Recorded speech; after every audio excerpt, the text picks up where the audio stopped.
আপনার জন্য এবারের প্রশ্ন, হযরত বিলাল রাদিয়াল্লাহু আনহু কত হিজরি সালে মৃত্যুবরণ করেন? ক 18 হিজরি, খ 20 হিজরি, গ 22 হিজরি, ঘ 23 হিজরি। বিশেষজ্ঞ প্যানেলের সহায়তা চাচ্ছি। আচ্ছা, বিশেষজ্ঞ প্যানেলের সহায়তা চাচ্ছেন। বিশেষজ্ঞ প্যানেলের সহায়তা দেয়া হোক।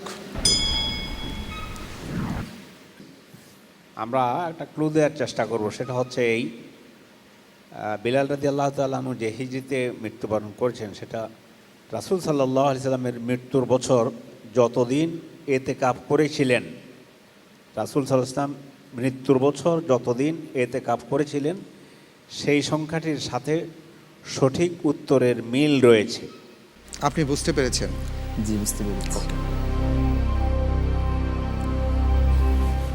আমি উত্তর নিচ্ছি খ 20 হিজরি। খ 20 হিজরি জি, ইনশাআল্লাহ। লক করে দেব। জি।